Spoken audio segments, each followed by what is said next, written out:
What's going on, guys? Today we're going to be talking about 5 tips for managing your money in your 20s. These are some tips that I've picked up along the way, and I hope you guys can learn from them too. Stick around to the end of the video, and we'll have an important announcement, and I'm kind of excited to share it with you guys. Awesome, let's get into it. Tip number 1, you need to have an emergency fund. It is probably one of the most important things that you do when you're younger, and it'll set you up to have very, very good peace of mind, and you really cannot put a price on peace of mind. Well, maybe you can. You need to have at least 3 to 6 months worth of savings in some kind of account that you can get to very, very quickly. This is for your car breaks down, you lose your job, your dog gets into your medicine cabinet like mine did, your kid breaks his arm. You need to have that 3, 5, 10 grand or whatever your 3 to 6 months worth of spending is. So the way we're going to calculate that is we're going to take everything that we need to survive. We're talking rent, food, gas to get to work, food for your dog, essential things, not splurging like that new bag that you want or going out to drinks with your friends. These 3 to 6 months are going to be probably a living nightmare because you're not going to have any income and you don't know where it's going to come from next. So these 3 to 6 months of worth of savings is going to really, really, really insulate you in times of panic and desperation. And you're going to thank me later when you're like, oh my gosh, thank God I had this emergency fund just sitting somewhere. Emergency fund, emergency fund, emergency fund. This is before we do any kind of investing, before we put any money into the market, buy a new house, do any of this and that. You want to get solidified with that extra cash sitting somewhere. Preferably, you'd have this cash in a high yield savings account. Wealthfront, link down in the description below if you're looking to sign up for Wealthfront. They have a really, really good UI. I really like them. Or there's plenty of banks out there. I know HSBC has a 2.3 APY on their savings account. Just try to get this money into some account where you can access it quickly and hopefully has a high interest rate. Tip number 2, you got to start building your credit as soon as you can. So you got to get some sort of credit card. If it's a low limit credit card, that's fine, but just get your feet wet into the credit card game. I'll be doing another video soon on how to get started getting your first credit card. The reason why I say you want to start building your credit is because it'll help you out in the future when it comes to applying for car loans, mortgage loans, any other kind of loans, even better credit cards in the future. And that'll really set you up to get the best benefit from these credit cards and getting the most maximum points for the money that you spend every single day. Not only does having a better credit history and a better credit score help you get loans, it'll actually help you save a lot of money as well. When you get a loan, you're going to get interest, and the lower that you can get that interest on that loan, the cheaper that your monthly payment is. This could save you thousands and thousands of dollars, especially when it comes time to get a home. It's very, very important to start building your credit early so you do not run into these problems later on. Tip number 3, it's crazy the amount of money that you can have later if you start investing now as opposed to even 5 years from now. It is so important to start this early. I highly recommend getting a Roth IRA. This will have post-tax income that is allowed to be deposited into it. As of right now, it's about $6,000 every single year. Any money that money makes is completely tax-free if you take it out after your retirement date. Before then, you're going to have to pay taxes on the money that you made, and there's going to be a 10% fee. So don't take any money out beforehand. Take advantage of that Roth IRA because you will be able to see how your money will just quadruple so quickly, even more than that. Second, I would say if you have an employer with a 401k, to take advantage of that as soon as you can.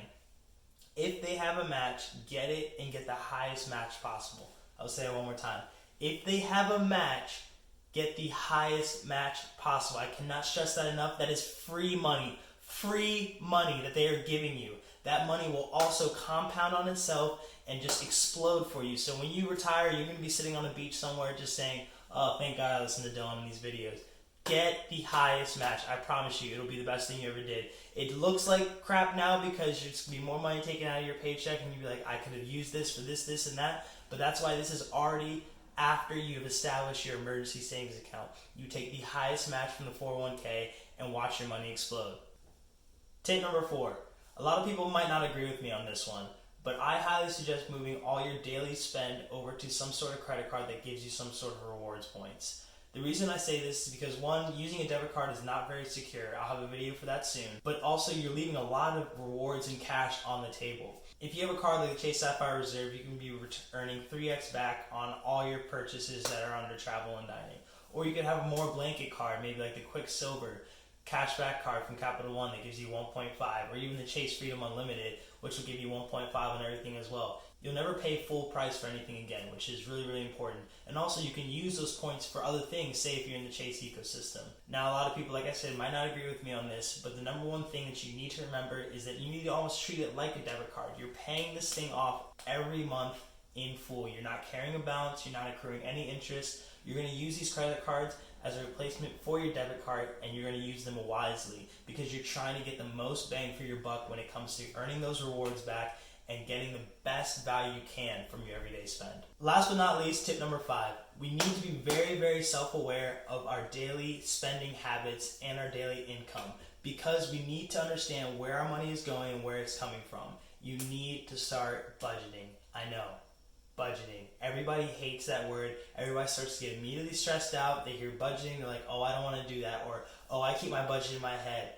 I tell you, it just does not work that way. Until you can actually see every dollar amount leaving your bank account and where your money's going, it would probably shock you. The couple people that I have been able to sit down with and start to really structure their budget out were amazed at how much money they were spending on random categories such as, I don't know, food and drinks or going out to dinners. They didn't even realize they were spending this much money. You need to get some sort of budgeting system out there. There are plenty of apps that will help you. My personal suggestion is mint.com. I am a Mintaholic. I am very, very, very addicted to Mint. I check it. I used to check it maybe every day. Now I am better at it and I check it maybe twice a week. But Mint.com is a very, very great tool. I will have a video soon on how to navigate it because there's a lot going on. But anyone who I have turned on to Mint has said they have absolutely loved it. You need to start budgeting. You need to see where your money's going because it will shock you. I promise you, it shocked me. Having a budget does not mean you need to be perfect though. I still make mistakes on my budget even though I'm very, very, very anal about it. It's just there so you know and you can recognize bad habits early and nip those in the butt because as soon as you can recognize a bad habit and nip it in the butt, the better your money situation will be. After a couple months of budgeting and you finally get that first month where you were completely within your budget, you will have a sense of euphoria. I promise you, it'll be the best thing you ever did for yourself. You'll pat yourself on the back, be like, good job, I freaking did it this month. It's a great feeling, I promise you. Mint.com, highly suggested. I've heard there's a couple other ones out there. Leave a comment down below and tell me what you use to budget. I'd really like to hear it because I know everyone's different, but I don't want to hear I do it in my head because I promise you it doesn't work that way. Guys, thank you so much for sticking to the end of the video. I think I'm up to 17 subscribers now. It's awesome. I feel great. For people who are watching me, I really, really appreciate it. I hope you guys enjoyed these 5 tips for 20-year-olds to manage their money. It's something that I thought was kind of close to home for me. Big announcement, not really a big announcement, but I have another YouTube channel. It's called Dill Plays, where I'll be posting tennis videos and me training. If you're into tennis and you like watching that kind of stuff, I'll leave a link in the description below. But other than that, guys, do not forget to like and subscribe and hit the notification bell so you're always notified when I upload a new video. As always, guys, thank you so much and have a great day.